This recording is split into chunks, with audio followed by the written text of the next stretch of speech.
History of Julius Caesar by Jacob Abbott. Chapter 4. The Conquest of Gaul. In attaining to the consulship, Caesar had reached the highest point of elevation which it was possible to reach as a mere citizen of Rome. His ambition was, however, of course, not satisfied. The only way to acquire higher distinction and to rise to higher power was to enter upon a career of foreign conquest. Caesar therefore aspired now to be a soldier. He accordingly obtained the command of an army and entered upon a course of military campaigns in the heart of Europe, which he continued for 8 years. These 8 years constitute one of the most important and strongly marked periods of his life.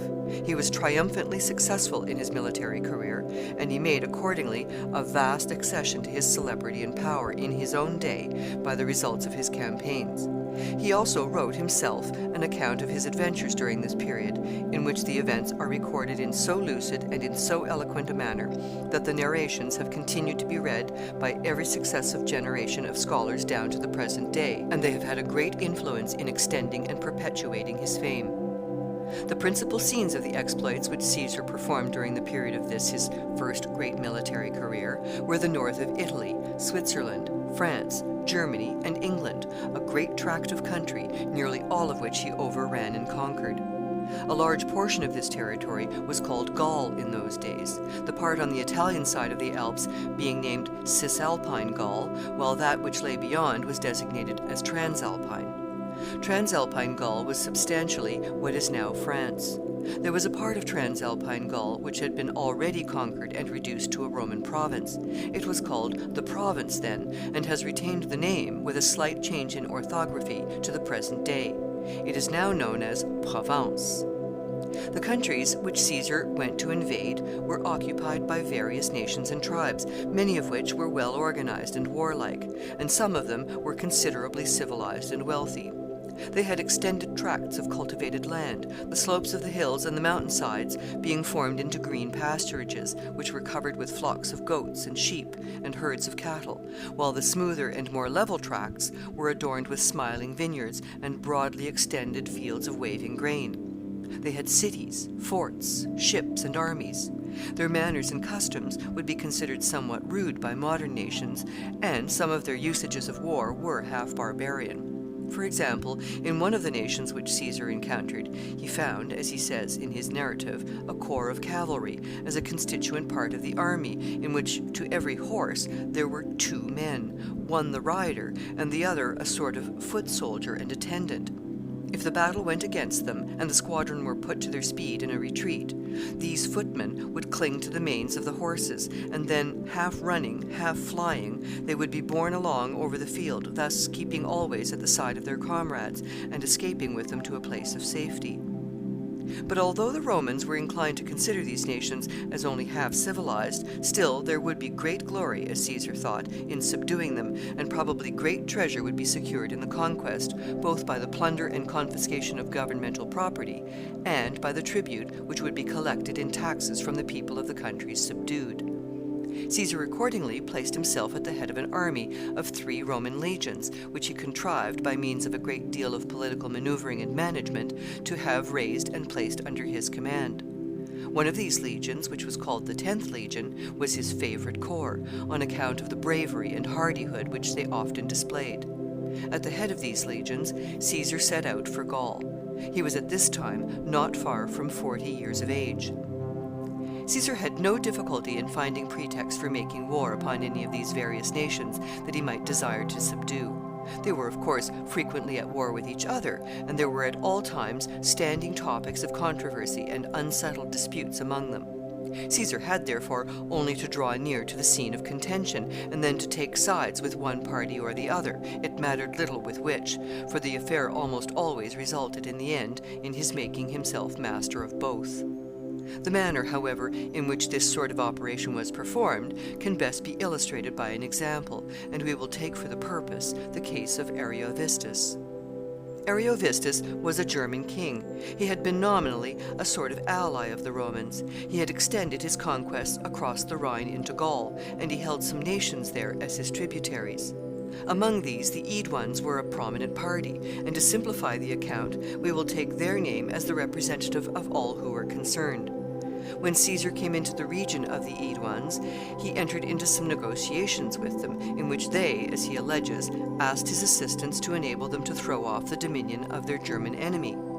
It is probable, in fact, that there was some proposition of this kind from them, for Caesar had abundant means of inducing them to make it, if he was disposed, and the receiving of such a communication furnished the most obvious and plausible pretext to authorize and justify his interposition. Caesar accordingly sent a messenger across the Rhine to Ariovistus, saying that he wished to have an interview with him on business of importance, and asking him to name a time which would be convenient to him for the interview, and also to appoint some place in Gaul where he would attend. To this Ariovistus replied that if he had himself any business with Caesar, he would have waited upon him to propose it, and in the same manner, if Caesar wished to see him, he must come into his own dominions. He said that it would not be safe for him to come into Gaul without an army, and that it was not convenient for him to raise and equip an army for such a purpose at that time. Caesar sent again to Ariovistus to say that since he was so unmindful of his obligations to the Roman people as to refuse an interview with him on business of common interest, he would state the particulars that he required of him. The Aeduans, he said, were now his allies and under his protection, and Ariovistus must send back the hostages which he held from them, and bind himself henceforth not to send any more troops across the Rhine, nor make war upon the Aeduans, or injure them in any way. If he complied with these terms, all would be well. If he did not, Caesar said that he should not himself disregard the just complaints of his allies. Ariovistus had no fear of Caesar. Caesar had, in fact, thus far not begun to acquire the military renown to which he afterwards attained. Ariovistus had therefore no particular cause to dread his power. He sent him back word that he did not understand why Caesar should interfere between him and his conquered province. The Aeduans, said he, tried the fortune of war with me, and were overcome, and they must abide the issue. The Romans manage their conquered provinces as they judge proper, without holding themselves accountable to anyone. I shall do the same with mine. All that I can say is that so long as the Aeduans submit peaceably to my authority and pay their tribute, I shall not molest them. As to your threat that you shall not disregard their complaints, you must know that no one has ever made war upon me but to his own destruction, and if you wish to see how it will turn out in your case, you may make the experiment whenever you please. Both parties immediately prepared for war. Ariovistus, instead of waiting to be attacked, assembled his army, crossed the Rhine, and advanced into the territories from which Caesar had undertaken to exclude him. As Caesar, however, began to make his arrangements for putting his army in motion to meet his approaching enemy, there began to circulate throughout the camp such extraordinary stories of the terrible strength and courage of the German soldiery as to produce a very general panic. So great at length became the anxiety and alarm that even the officers were wholly dejected and discouraged, and as for the men, they were on the very eve of mutiny. When Caesar understood this state of things, he called an assembly of the troops and made an address to them. He told them that he was astonished to learn to what an extent an unworthy despondency and fear had taken possession of their minds, and how little confidence they reposed in him, their general. And then, after some further remarks about the duty of a soldier to be ready to go wherever his commander leads him, and presenting also some considerations in respect to the German troops with which they were going to contend, in order to show them that they had no cause to fear, he ended by saying that he had not been fully decided as to the time of marching, but that now he had concluded to give orders for setting out the next morning at 3 o'clock, that he might learn, as soon as possible, who were too cowardly to follow him. He would go himself, he said, if he was attended by the 10th Legion alone. He was sure that they would not shrink from any undertaking in which he led the way. The soldiers, moved partly by shame, partly by the decisive and commanding tone which their general assumed, and partly reassured by the courage and confidence which he seemed to feel, laid aside their fears and vied with each other henceforth in energy and ardor. The armies approached each other. Ariovistus sent to Caesar, saying that now, if he wished it, he was ready for an interview. Caesar acceded to the suggestion, and the arrangements for a conference were made, each party, as usual in such cases, taking every precaution to guard against the treachery of the other. Between the two camps there was a rising ground, in the middle of an open plain, where it was decided that the conference should be held. Ariovistus proposed that neither party should bring any foot soldiers to the place of meeting, but cavalry alone, and that these bodies of cavalry, brought by the respective generals, should remain at the foot of the eminence on either side, while Caesar and Ariovistus themselves, attended each by only 10 followers on horseback, should ascend it. This plan was acceded to by Caesar, and a long conference was held in this way between the two generals, as they sat upon their horses on the summit of the hill. The two generals, in their discussion, only repeated in substance what they had said in their embassages before, and made no progress toward coming to an understanding. At length, Caesar closed the conference and withdrew. Some days afterward, Ariovistus sent a request to Caesar, asking that he would appoint another interview, or else that he would depute one of his officers to proceed to Ariovistus's camp and receive a communication which he wished to make to him. Caesar concluded not to grant another interview, and he did not think it prudent to send any one of his principal officers as an ambassador, for fear that he might be treacherously seized and held as a hostage. He accordingly sent an ordinary messenger, accompanied by 1 or 2 men. These men were all seized and put in irons as soon as they reached the camp of Ariovistus, and Caesar now prepared in earnest for giving his enemy battle. He proved himself as skillful and efficient in arranging and managing the combat as he had been sagacious and adroit in the negotiations which preceded it.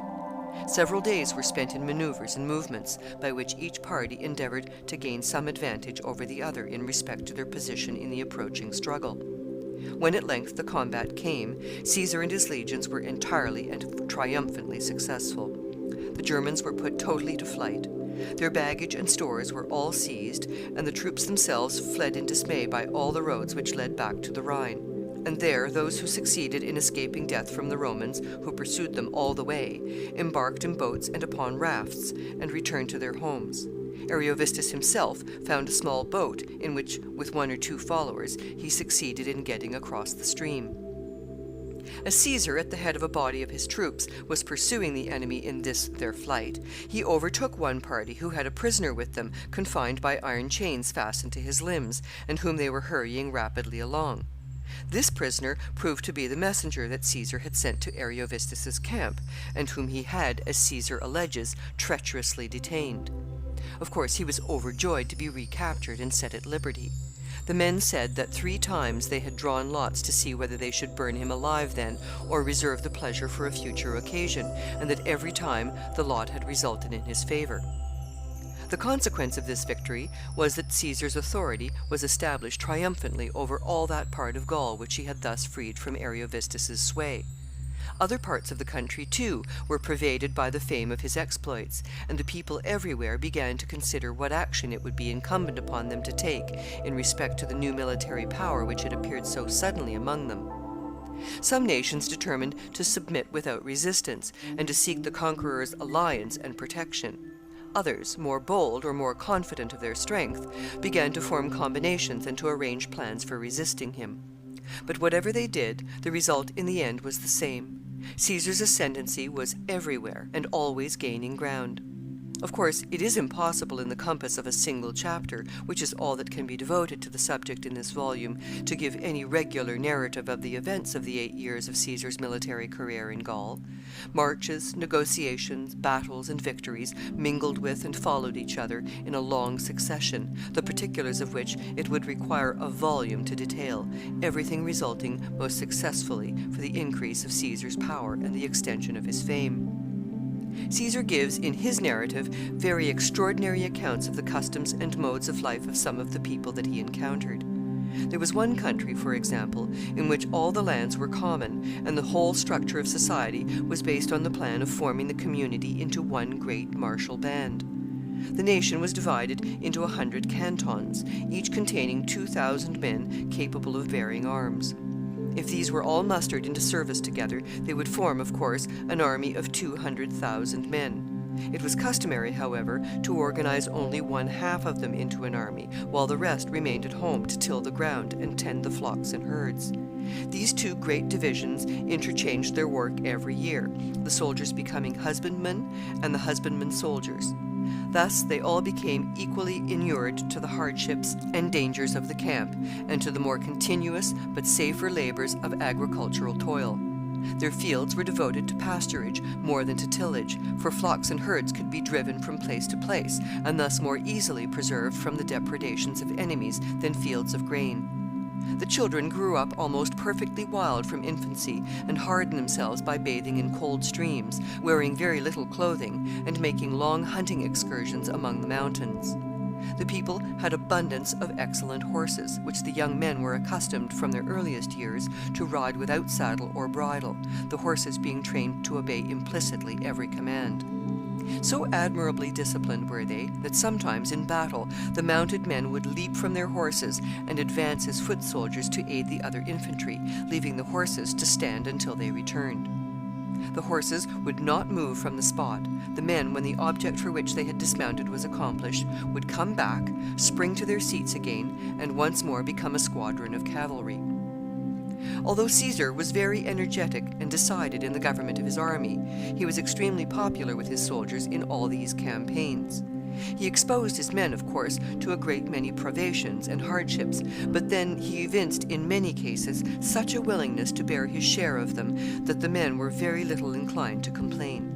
He moved at the head of the column when his troops were advancing on a march, generally on horseback, but often on foot.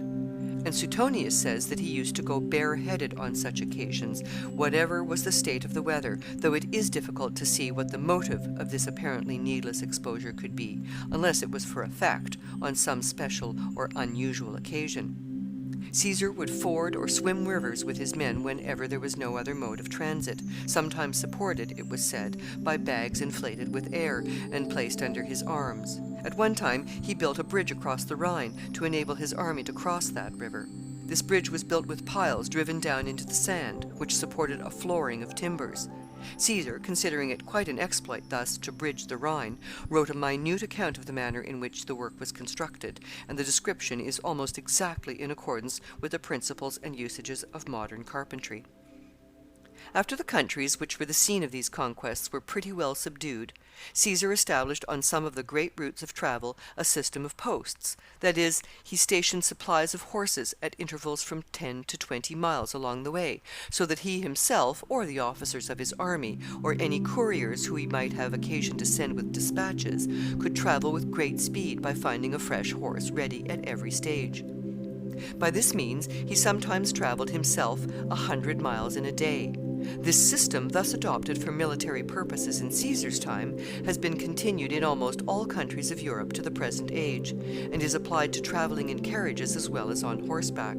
A family party purchase a carriage, and arranging within it all the comforts and conveniences which they will require on the journey, they set out, taking these post horses, fresh at each village, to draw them to the next.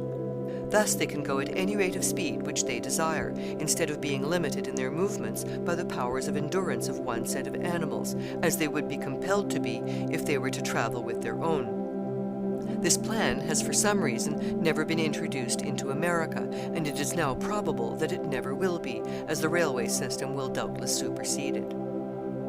One of the most remarkable of the enterprises which Caesar undertook during the period of these campaigns was his excursion into Great Britain. The real motive of this expedition was probably a love of romantic adventure, and a desire to secure for himself at Rome the glory of having penetrated into remote regions which Roman armies had never reached before. The pretext, however, which he made to justify his invading the territories of the Britons was that the people of the island were accustomed to come across the Channel and aid the Gauls in their wars.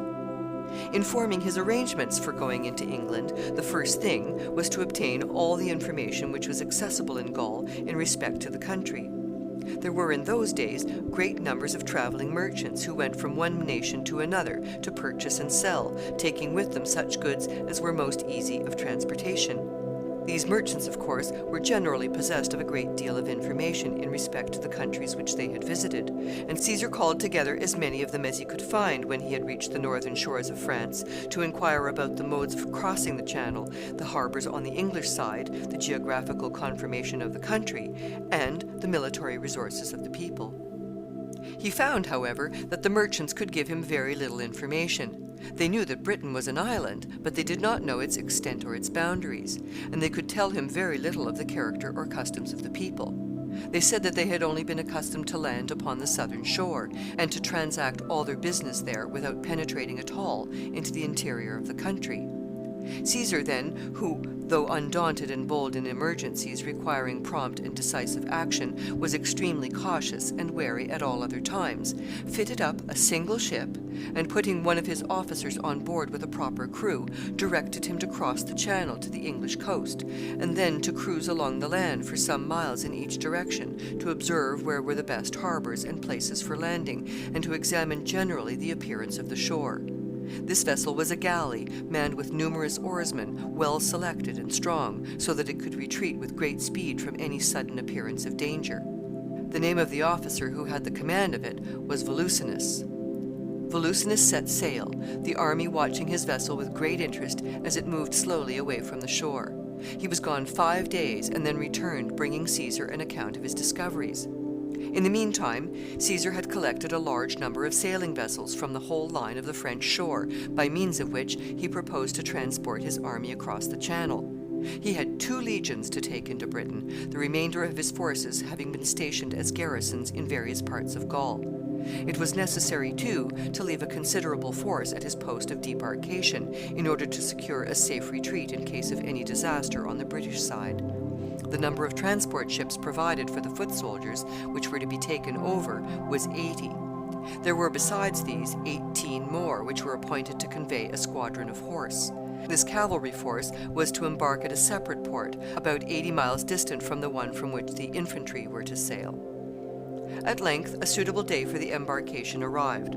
The troops were put on board the ships, and orders were given to sail. The day could not be fixed beforehand, as the time for attempting to make the passage must necessarily depend upon the state of the wind and weather.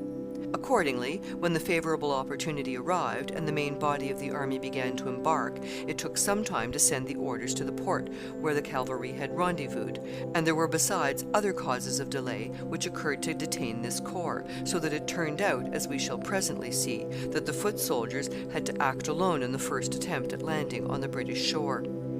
It was 1 o'clock in the morning when the fleet set sail.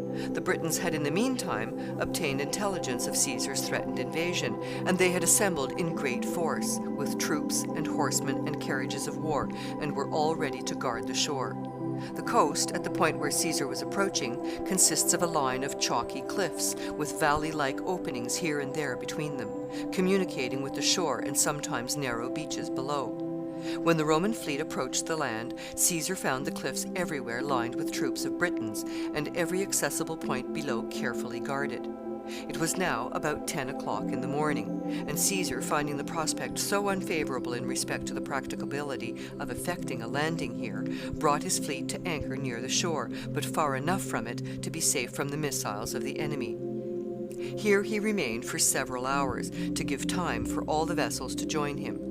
Some of them had been delayed in the embarkation, or had made slower progress than the rest in crossing the channel. He called a council, too, of the superior officers of the army on board his own galley, and explained to them the plan which he now adopted for the landing. About 3 o'clock in the afternoon, he sent these officers back to their respective ships, and gave orders to make sail along the shore. The anchors were raised, and the fleet moved on, borne by the united impulse of the wind and the tide. The Britons, perceiving this movement, put themselves in motion on the land, following the motions of the fleet, so as to be ready to meet their enemy wherever they might ultimately undertake to land. Their horsemen and carriages went on in advance, and the foot soldiers followed, all pressing eagerly forward to keep up with the motion of the fleet, and to prevent Caesar's army from having time to land before they should arrive at the spot and be ready to oppose them. The fleet moved on until at length, after sailing about 8 miles, they came to a part of the coast where there was a tract of comparatively level ground, which seemed to be easily accessible from the shore. Here Caesar determined to attempt to land, and drawing up his vessel accordingly as near as possible to the beach, he ordered the men to leap over into the water, with their weapons in their hands. The Britons were all here to oppose them, and a dreadful struggle ensued, the combatants dyeing the waters with their blood as they fought, half submerged in the turf which rolled in upon the sand. Some galleys rowed up at the same time near to the shore, and the men on board of them attacked the Britons from the decks by the darts and arrows which they shot to the land. Caesar at last prevailed, the Britons were driven away, and the Roman army established themselves in quiet possession of the shore. Caesar had afterward a great variety of adventures and many narrow escapes from imminent dangers in Britain, and though he gained considerable glory by thus penetrating into such remote and unknown regions, there was very little else to be acquired. The glory, however, was itself of great value to Caesar. During the whole period of his campaigns in Gaul, Rome, and all Italy, in fact, had been filled with the fame of his exploits, and the expedition into Britain added not a little to his renown. The populace of the city were greatly gratified to hear of the continued success of their former favorite. They decreed to him triumph after triumph, and were prepared to welcome him whenever he should return with greater honors and more extended and higher powers than he had ever enjoyed before. Caesar's exploits in these campaigns were, in fact, in a military point of view, of the most magnificent character.